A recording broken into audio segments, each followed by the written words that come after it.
ஆகணும், சீக்கிரமாக எக்ஸாம் எழுதி கிளியர் பண்ணணும் அப்படிங்கிறக்காக தான் நம்ம அந்த மாதிரி மோட்டிவேட் பண்ணுறது.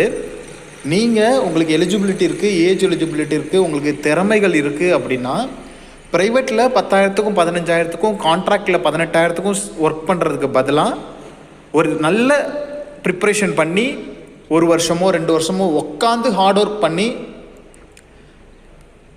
எந்த ஒரு கம்ஃபர்ட்டை எதிர்பார்க்காம எக்ஸாமை கிளியர் பண்ணிட்டீங்க அப்படின்னா உங்கள் லைஃப் அழகாக செட்டில் ஆகிடும். ஸோ சேலரிலாம் பார்த்தீங்கன்னா உங்களுக்கு வந்து வெளியில் சொன்னால் கூட நம்ப மாட்டாங்க, அவ்வளோ சேலரி உங்களுக்கு வந்து சென்ட்ரல் கவர்மெண்ட்டில் நர்சிங் ஆஃபீஸருக்கு. நர்சிங் ஆஃபீஸருங்கிறது ஒன்றும் கிடையாது, ஸ்டாஃப் நர்ஸ்க்கான போஸ்ட்டு தான். ஸோ நேம் மட்டும் சேஞ்ச் பண்ணி வச்சுருக்காங்க.